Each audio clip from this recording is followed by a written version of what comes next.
to be born super gorgeous. No, I'm serious. Think about it. Psyche should have had a happy childhood. Her parents were the king and queen of a Greek city. She had 2 older sisters, so the pressure was off about how well she did in school and who she would have to marry. She should have been able to kick back, enjoy being the baby princess, and live life however she wanted. Unfortunately, she was beautiful. I'm not talking about normal human level beauty. Her sisters were normal beautiful. If Psyche had been as attractive as them, or even slightly more attractive, that would have been okay. But as soon as Psyche became a teenager, she went from being that little kid is so adorable to, oh my gods, oh wow, she is super hot. She couldn't open her bedroom window without 100 guys gathering in the street below, clamoring and applauding and throwing flowers, which really hurt if they happened to smack her in the face. Whenever she walked through town, she had to take 4 bodyguards with her to keep her admirers away. She wasn't stuck up about it. She didn't feel like she was better than anyone else. She didn't want the attention.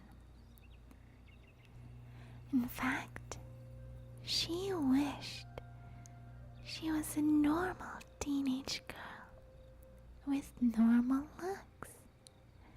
But she couldn't exactly complain to anyone about her problems. Oh, poor you, her friends would say, their faces green with envy. You're too gorgeous. That must be a terrible burden. The older she got, the more trouble she had keeping friends.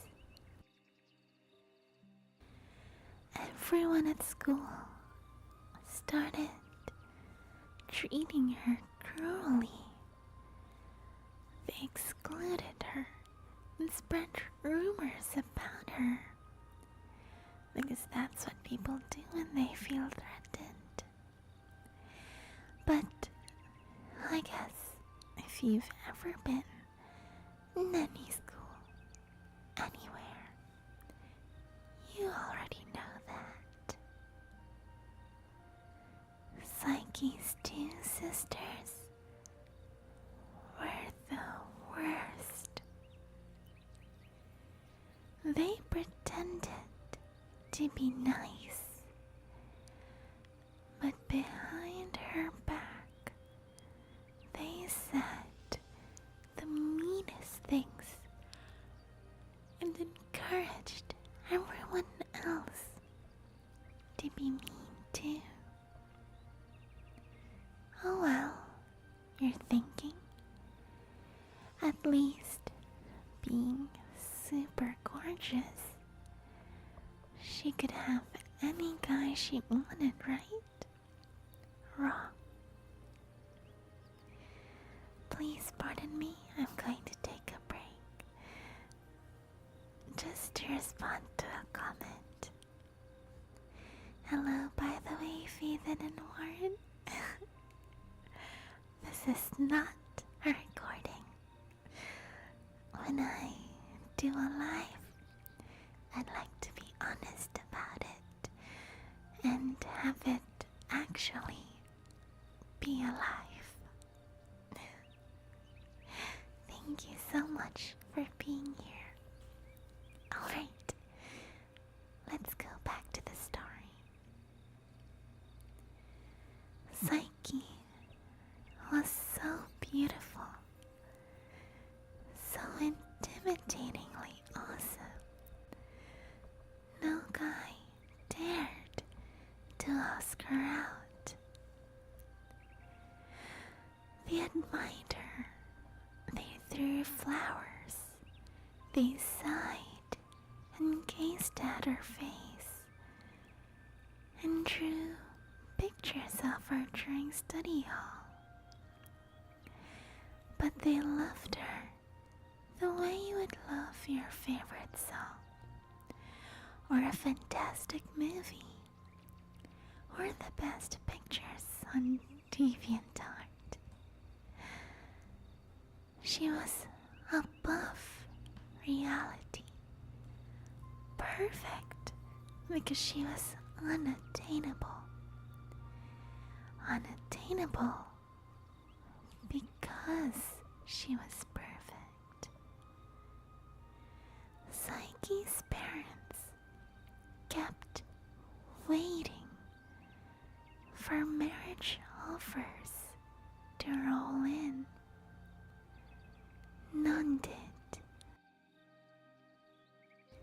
Her sisters, who were just regular old mortal beautiful, got married to rich husbands who were kings of other towns. But Psyche remained in her parents' palace, all alone, without friends or a boyfriend or anything. This made Psyche miserable. But it didn't stop the adoration of the crowds. By the time she was 17, the townsfolk had constructed a life-size marble statue of her in the public square. Legends started spreading that she wasn't even human. She was a goddess come down from Mount Olympus, a second Aphrodite. No, an even better Aphrodite. People from the surrounding kingdoms started to visit, hoping to catch a glimpse of her. Her hometown got rich off Psyche's and her tourism. They made t-shirts, they offered guided tours, they sold a full line of cosmetic products guaranteed to make you look like Psyche. Psyche tried to discourage this. She was pious and smart, qualities no one ever seemed to notice since she was also beautiful. She always said her prayers and left offerings at the temples because she didn't want to upset the gods. "I'm not a goddess," she would tell people. "Stop saying that." Yeah, they muttered as soon as she left. "She's a goddess, alright." Psyche's popularity went viral. Soon, throngs of people from all around the Mediterranean were making pilgrimages to see her rather than going to the temples of Aphrodite. You can probably guess how that went over with Aphrodite. One day, the goddess looked down from her personal beauty spa on Mount Olympus, expecting to see hordes of adoring fans at her main temple on her sacred island of Cythera. Instead, the temple was deserted. The floor was caked with dust. The altar was empty. Even the priests were gone. A sign on the door read, "Gone to worship Psyche. Be right back." What's going on? Aphrodite bolted upright, nearly ruining her manicure. Where is everyone? Why is no one worshipping me? Who is Psyche? Her servants didn't want to tell her because they'd seen the goddess get angry before. But it didn't take long for her to find out. A few minutes watching the mortal world, a couple of hashtag searches, and she knew all about the upstart Psyche. "Oh, Hades now," Aphrodite growled. "I am the most important and beautiful goddess in the universe, and I'm getting upstaged by a mortal girl. Eros, get in here." According to some legends, Eros was even older than Aphrodite. According to other legends, he was Aphrodite's son. I know, right? Hashtag searches. Absolutely. There's definitely internet back then for the sake of this story. Well, according to other legends, he was Aphrodite's son. I don't know which is true, but in this story, Aphrodite definitely treats him as her son. I don't know which is true, but in this... Oh yes, Maybe he was, or maybe Aphrodite just thought he was. And Eros was too afraid to correct her. Either way, the dude was the god of romantic love. Kind of the male counterpart to Aphrodite. He's better known by his Roman name, Cupid. Does that mean he was a chubby Valentine baby with teeny wings, a tiny bow, and cute little arrows? Not so much. Eros was devilishly handsome. All the ladies wanted his photo as their home screen. You want details? Sorry, I've got none. Like Aphrodite, he sort of appeared. However, you wanted him to appear. So, ladies, imagine your perfect guy. And that's what Eros looked like. He sauntered into his mom's audience chamber, rocking the skinny jeans and the fashionably ripped t-shirt. His hair tousled perfectly, and his eyes gleaming with mischief. His theme song? Try to guess. It's I'm Too Sexy playing in the background. I'm making that up. I wasn't actually there. What's up? He asked. What's up? Aphrodite screeched. Have you heard about this girl's psyche? Are you even paying attention to what's going on in the mortal world? Eros rubbed his handsome chin. Psyche? No, it doesn't ring a bell.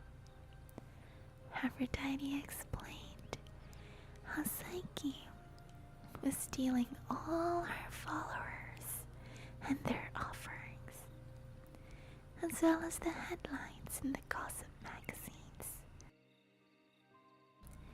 Eros shuffled nervously. He didn't like it, and Aphrodite got upset. She tended to destroy things with pretty pink explosions or something. So what do you want me to do about it? Aphrodite glared at him. What do I want you to do? Your job. Your arrows cause mortals to fall in love, don't they? Find this girl and teach her a lesson. Make her fall for the most disgusting, horrible man in the world. Perhaps a smelly old beggar or a violent murderer. I don't care about the details. Surprise me. Be a good son. Make her regret her beauty.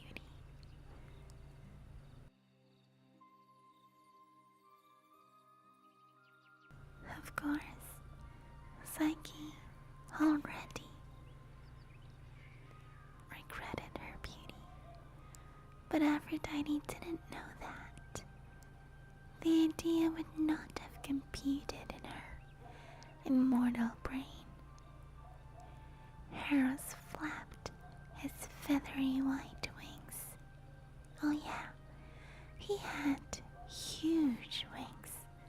Did I mention that? I'm on it. Mom, don't worry. Eros flew out of Aphrodite's day spa. He spiraled down towards the mortal world, anxious to complete his mission. He was curious to find this girl and see what the fuss was about. He absolutely adored shipping people with unlikely partners. Maybe he'd make her fall in love with a used chariot salesman, or some geezer with an infectious skin disease. That would be hilarious. Oh yeah, Eros chuckled to himself. Psyche is going to wish she never saw me. It turned out he was right, but not the way he imagined. Meanwhile, down in the palace, Psyche hated her life. Her sisters were married and gone. She had no friends. She was alone, with just her parents and a bunch of bodyguards. She spent most of her time in bed, with the shades drawn and the covers up over her head, weeping and heartbroken. Naturally, her parents were concerned.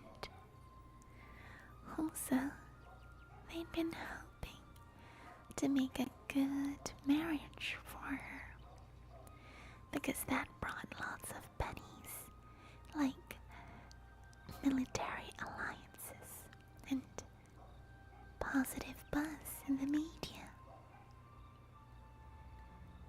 They didn't understand how such a beautiful, famous daughter, the next Aphrodite, could be so miserable.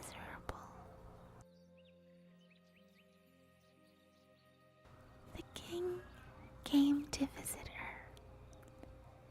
Honey, what's wrong? What can I do? Psyche sniffled. Just let me die. I was thinking more along the lines of a cup of hot cocoa. Our new teddy bear. Daddy, I'm 17. I tell you what.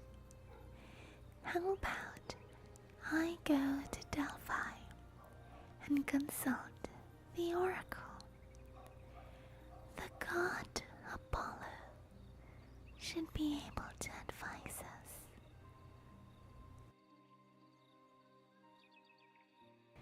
Did I mention that going to Delphi is usually a bad idea? The king meant anyway. He asked the oracle how to get his daughter a good husband.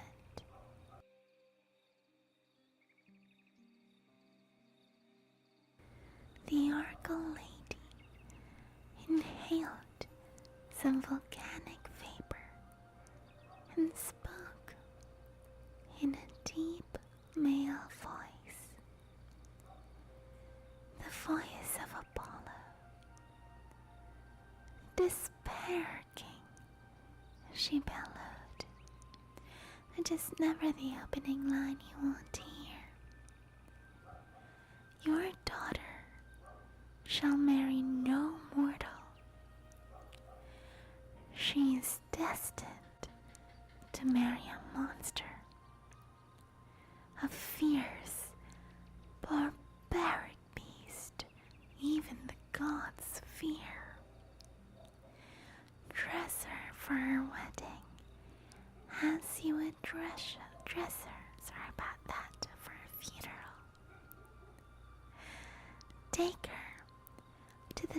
tallest spire of rock in your kingdom.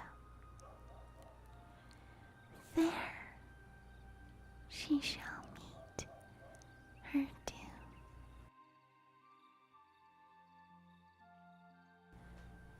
The oracle's voice returned to normal. Thank you for your offering. Have a nice day. Once the king returned home, he went to see his daughter. Honey,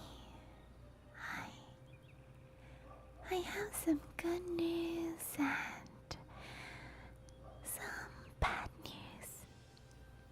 The good news is you're going to get a husband. When Psyche heard the prophecy, she became still and quiet, which was scarier to her parents than the weeping. She accepted her fate. She'd asked to die, hadn't she? Apparently, the gods had granted her wish. She was going to marry a monster, and she assumed marry was a euphemism for get torn apart and devoured as part of the monster's balanced breakfast. Her parents wept, but Psyche took their hands. Don't weep for me. This is what happens when mortals challenge the gods. I should have put a stop to the new Aphrodite nonsense sooner. I knew it was going to cause trouble. I'm no goddess. I'm just a girl. If my death puts things right again and spares the city from the wrath of the gods, then I'm okay with that. It'll be the first good thing I've ever done with my life. Her parents felt horrible, but they'd got direct orders from the god Apollo. And you can't ignore Apollo unless you want to get vaporized by a rain of fiery death arrows.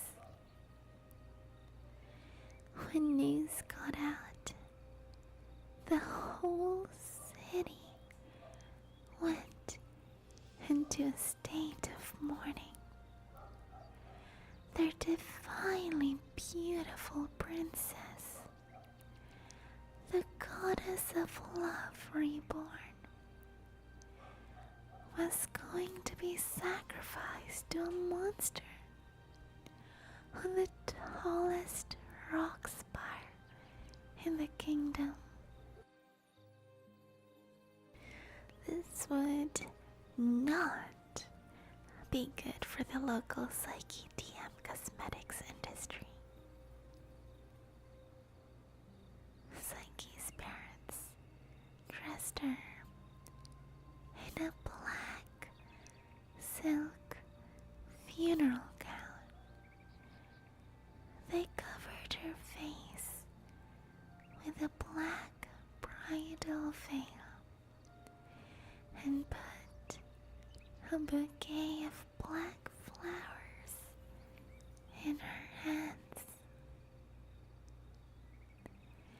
They escorted her to the edge of the kingdom, where a 500-foot spire spire of rock jutted into the sky.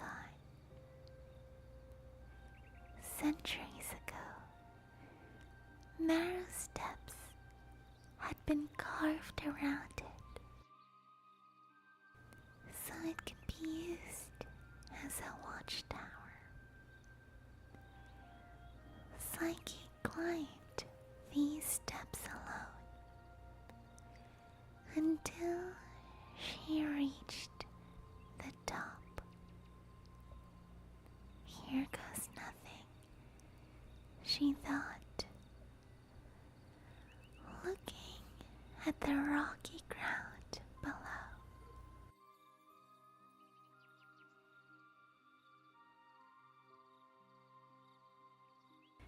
I hope I get reborn with the average looks. Or ugly. I would love to be ugly for a change. She felt no fear,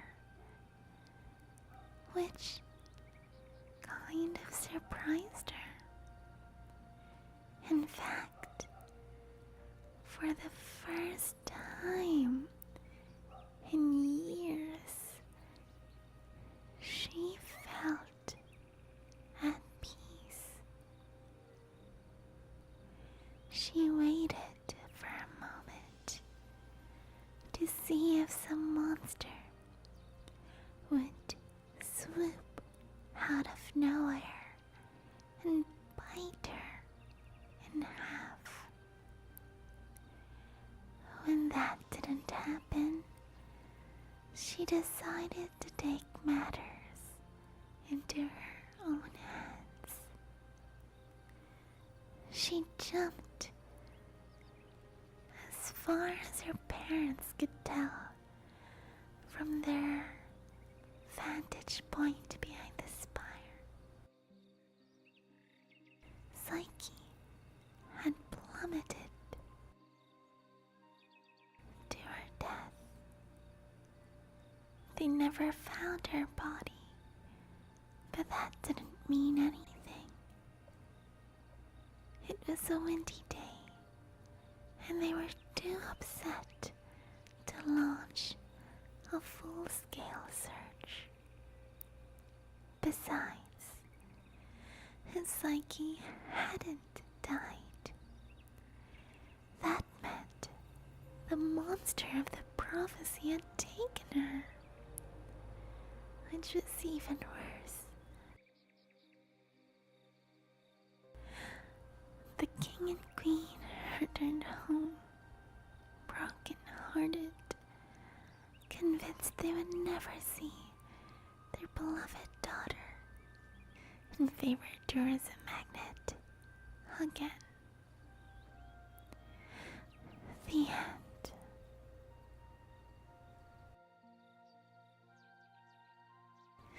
Not really.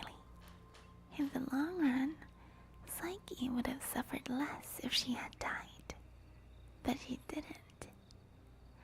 As she fell from the rock, the wind swirled around her. 40 feet from the valley floor, they slowed her fall and lifted her up.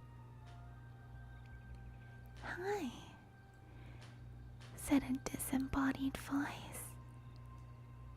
"I'm Zephyrus, god of the west wind.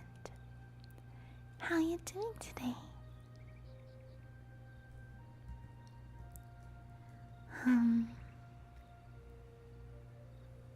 Terrified, said Psyche. "Great," said Zephyrus. "So we have a short flight this morning, heading over to my master's place. Weather looks good. Maybe a little turbulence in our initial ascent." "Your master's palace?" Please remember to keep your seatbelt fastened and don't disable the smoke detectors in the laboratory. What language are you speaking? Psyche demanded. What are you talking? The west wind swept her away at 1,000 miles an hour. She was screaming, leaving behind Psyche's stomach and a trail of black flower petals. They touched down in a grassy valley, blanketed with wild flowers. Butterflies fitted through the sunlight.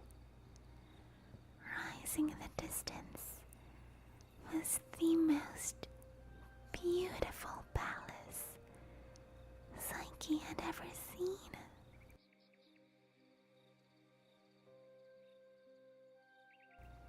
Thanks for flying with us today, Zephyr said.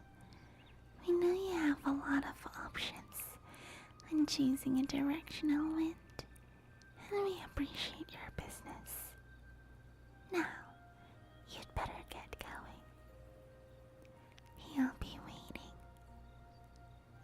Who? But the air turned still. Psyche sensed that the wind god was gone. Nervously, she approached the sprawling white villa. Gardens and orchards surrounded the property. A clear stream wended through flower beds. Shady arbors were laden with honeysuckle. Psyche passed through the main doors into a living room with a paneled cedar and ivory ceiling. Walls etched in silver geometric patterns, and a mosaic floor made of precious jewels. Comfy white couches faced a low table filled with bowls of luscious fruit, steaming fresh bread, and pitchers of ice-cold lemonade. And that was just the first room. In amazement, Psyche wandered through the palace. She found atriums with rose gardens and glittering fountains, bedrooms with the finest linens and fluffy feather pillows, libraries full of scrolls, an indoor swimming pool with a water slide, a gourmet kitchen, a bowling alley, a home theater room filled with overstuffed reclining seats and a popcorn machine. This place had it all. It made her family's royal palace back home look like one of those nasty portable classroom buildings. Do those still even exist until now? She opened a random closet.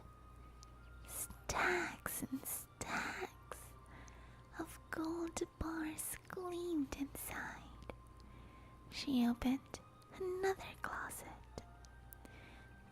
Tupperware bins were neatly labeled. There we have diamonds, over there's emeralds, there's some rubies over there. Oh, there's also some bow ties and sapphires. So many riches. The contents of any broom closet in the palace would be enough to buy a private island and your own army to defend it. Who lives here? Psyche wondered aloud. Who owns all this stuff?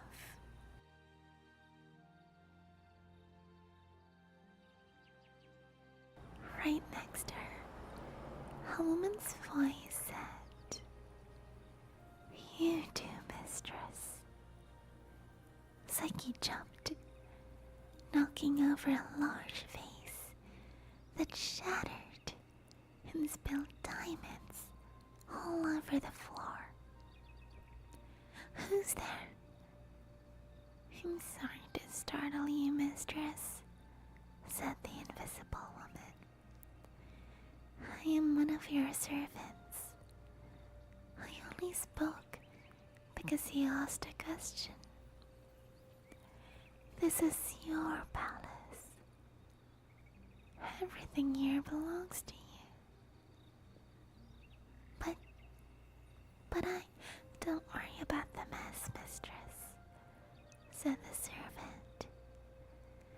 A gust of wind swept up the diamonds and the shards of broken vase and whisked them away. "Anything you need, we will provide," said the servant. "I've drawn a nice hot bath for you. After all of that, if you're hungry, your private buffet line is open all day. If you require music, just ask. The invisible musicians know all your favorite songs. After dark, I will show you to your bedroom, and your husband will arrive."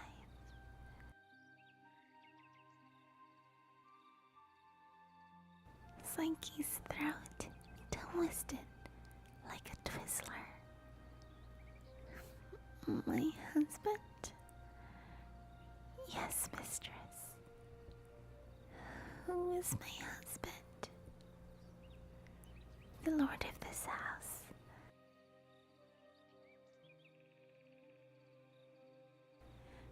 "But who is the lord of this house?" "Your husband, of course." Psyche took a shaky breath. We could go around in circles like this forever, couldn't we? "If you wish, mistress, I'm here to serve." Psyche decided a hot bath would be good, because she needed to calm down. After her soak in the tub, with a dozen choices of scented bath oils, accompanied by floating candles, 1000-jet jacuzzi, whirlpool action, and soothing BGM.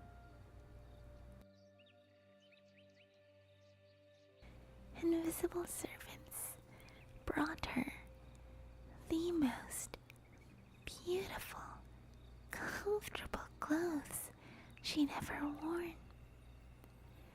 She ate the best dinner of her life, while unseen musicians played her top 10 tunes and the sun went down over the blooming apple trees in the orchard.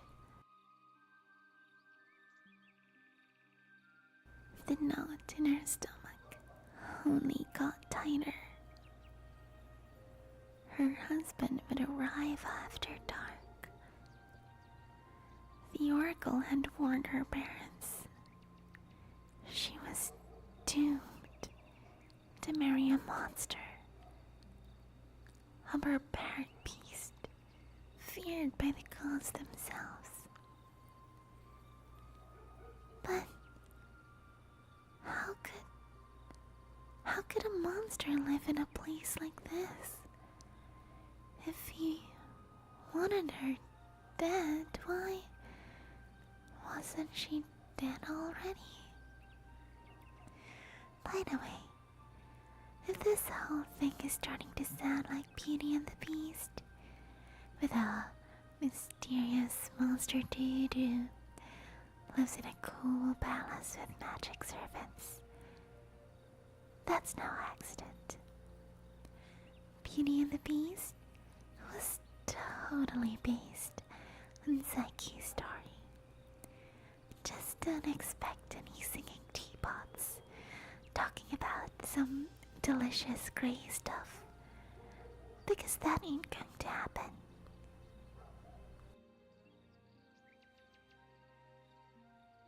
Finally, nightfall came. Psyche could have refused to go to bed.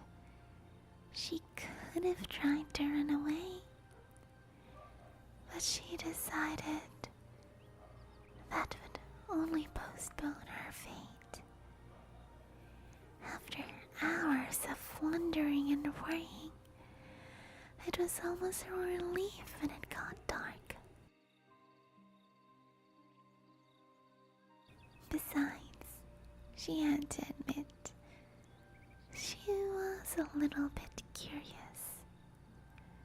She never had a boyfriend, much less a husband.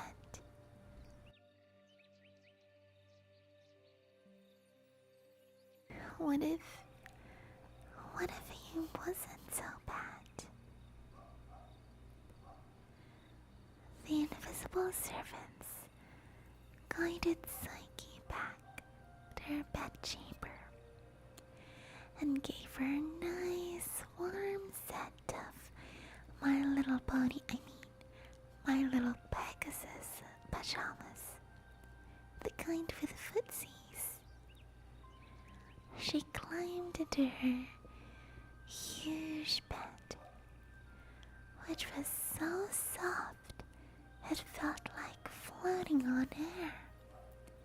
She knew about that thanks to her trip with Zephyrus. A breeze swirled through the room, snuffing out the candles and lamps.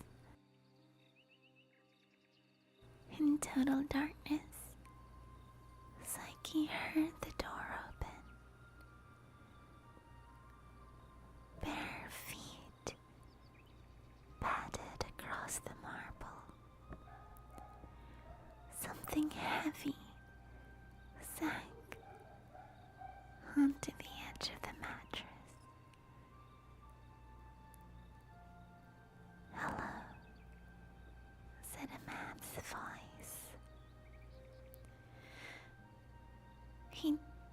He didn't sound monstrous. He sounded like a radio announcer.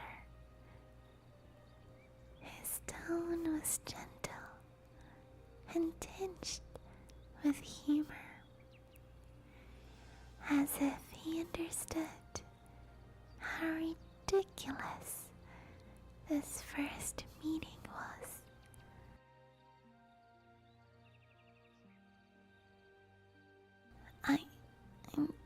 I'm sorry for the drama, he said.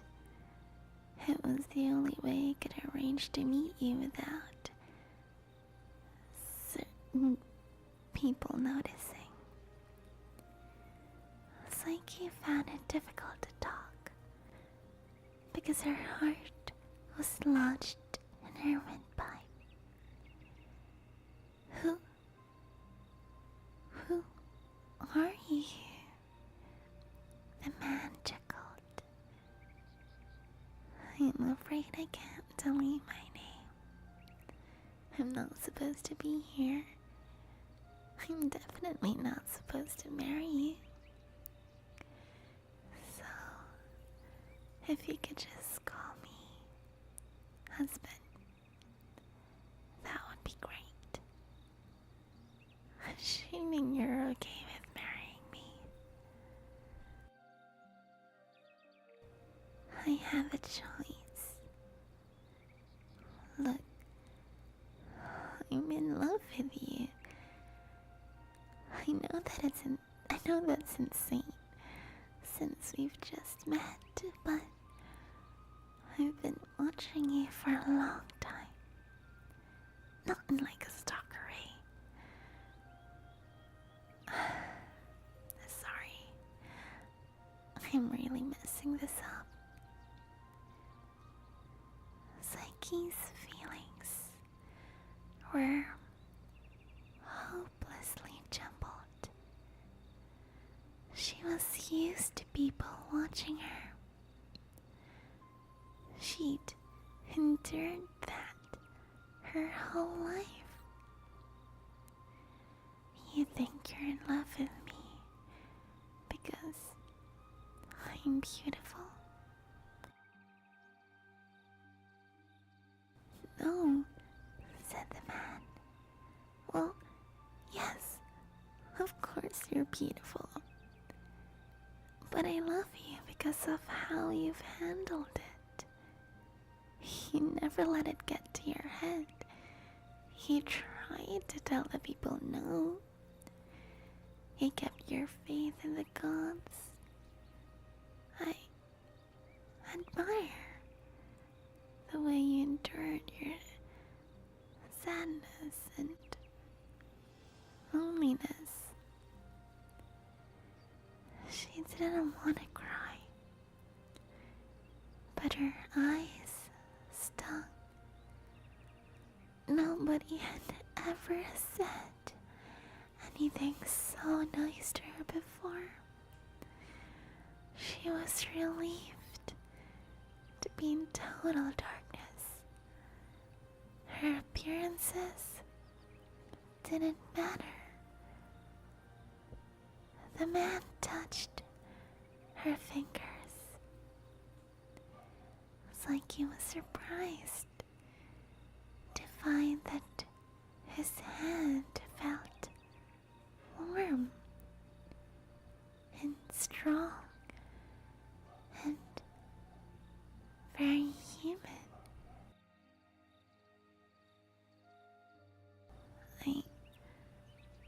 I can't even show you what I look like. He sounded sad. If he knew my identity, our marriage would fall apart. He'd suffer terribly. It would ruin everything. Why? I'm sorry. You'll just have to trust me if you can. I promise you this. I'll be a good husband. Whatever you need, just ask. But the ground rules are non-negotiable. We can only meet here at night in total darkness. Each morning, I'll be gone before the dawn. You can never know my real name. You can never look at me. Don't even try it.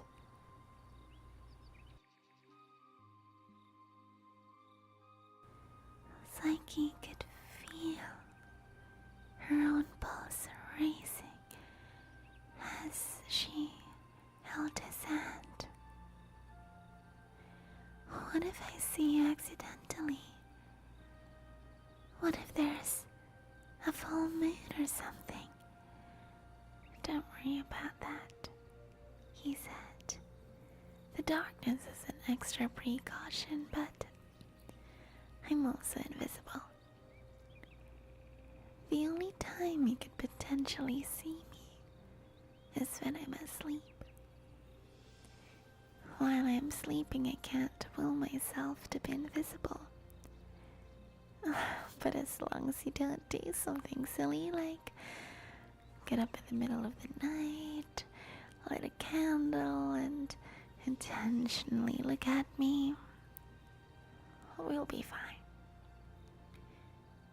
Psyche, I'm serious though.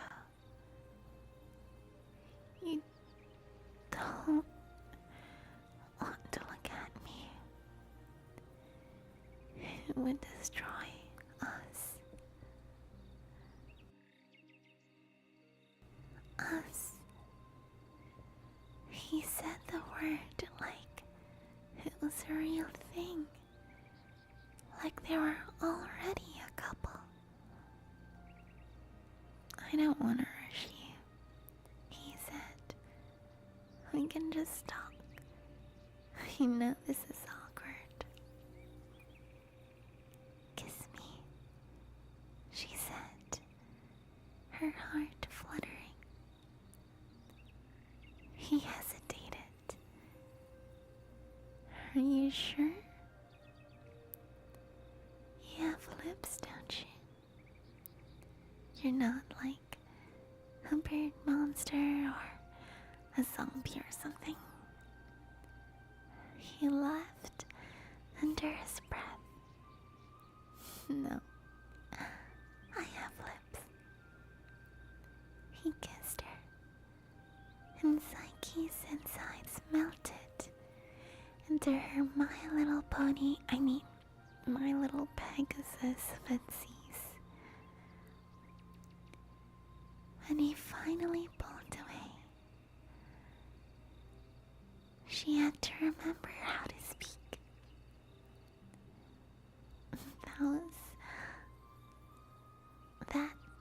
Wow. The next few weeks were great. Every day, Psyche chilled at the palace, enjoying her gardens and indoor pool and her bowling alley. Every night, she couldn't wait for her husband to get home. He was the kindest, funniest, most amazing guy she'd never seen. No way he was a monster. She touched his face. It felt like a perfectly normal human face. Handsome, in fact. Very handsome. His arms were smooth and muscular. Oh, you know what? I think that's good enough. I'm doing my best here, but I'm just not used to describing a dude from a lady's point of view. Sorry. Psyche was happily married. Enough said. The only problem, she missed her family. Why? Good question. Her sisters had always been mean to her, or at best, fake nice. Her mom and dad had always been clueless. They dressed her in a funeral wedding dress and let her jump off a rock. But family connections are weird. Even if your relatives aren't particularly good to you, they're still your blood. You can't lose that connection completely. And believe me, I've got a few relatives on my dad's side that I would love to lose.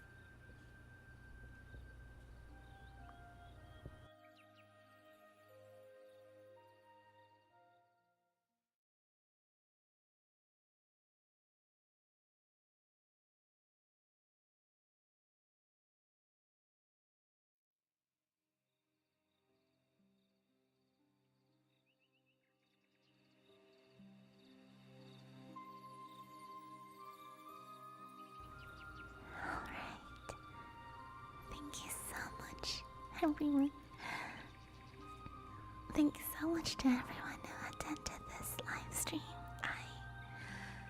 I'm going to end the part 1 over here because the next part we'll be talking about the absolute disaster that PSYCHE's family is going to bring in her happily married and peaceful life. The next line is where it starts, so that's why I decided to end it here. Thank you so much to Phelan and to Warren for attending the stream, and I'm going to reply to some of the comments now. So, I'm curious why you removed Discord invite link from the subscription. So actually, that is something that I haven't quite really fixed yet, because there are some parts, I guess. I have some pre-saved settings, rather. And the old settings don't have the Discord description in them, so that I think I used the old setting for this live. I'm gonna change that. It's not my intention to remove the Discord link. In fact, this has happened once before, and the moment I realized it, I immediately edited the description and added the Discord link back. Thank you so much for creating that. I would never remove it intentionally, that is. And as for the Call of Duty mobile stream tour, I was so excited for it as well, but since I'm an ASMR artist, I have to have nails. I have some tapping and scratching videos planned for the future, maybe tomorrow evening, or later evening rather. And so when I gave Call of Duty a try earlier with these long nails, it was so difficult. So, as much as I want the title to be just clickbait, like watch me get a horrible KDA at Call of Duty, I fear that it's not going to be just clickbait. It's really so difficult. I play Call of Duty Mobile with 4 fingers, and my nails just make it hard to aim the buttons, and I don't know, it blocks so much of my phone screen, and I'm so worried. I'm excited as well, but I'm worried. And 40 gigabytes of storage is a lot. I think mine, also why PC if it's Call of Duty mobile. My CODM takes up, I think, about 3 gigabytes in my phone, which is already a lot because I didn't have a lot of storage. But yeah, that's probably enough yapping. Thank you so much.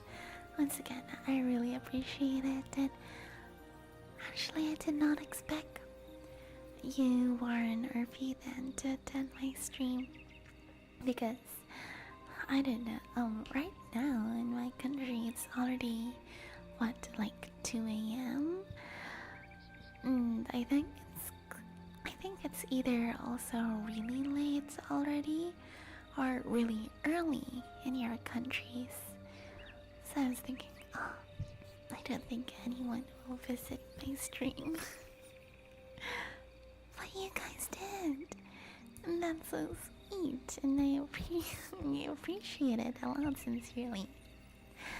My phone sucks really bad. We didn't need to. But I gotta make do with what I have. Okay, yeah, I'm still gonna. Let's see. I'm gonna maybe take a quick nap since, like you said, it's I think 2 a.m. already in my country. So I'm gonna take a quick nap and then I'm gonna wake up for my stream later, which is part 2 of Psyche's story. And yeah, you guys don't have to be there if you're busy. I'm already so grateful that you came here after, like, I don't know, I think it's been a week or more than a week since I last published a video. So grateful. Thank you so much once again. I'll start posting on my social media already. I just don't know where to start yet or what to say, what to post. But yeah, wait, last one. My whole playstyle is my reading comment. My whole playstyle based on running around with a knife. That used to be my playstyle. It was a knife. I used a knife as well. And what was it? Not a crowbar, but machete? Was it a machete? I used to do that because the lag made it impossible to use longer down. But I gotta say, running around with a knife or a machete or a crowbar was so fun. But probably I already forgot how to do that. It's been years since I last played COD. But yeah, thank you so much for real this time. Thank you so much. I'm really going to end the stream here. And I hope I can see you guys comment in the next stream. Have a good morning, afternoon, evening, or night. I love you so much. Bye bye.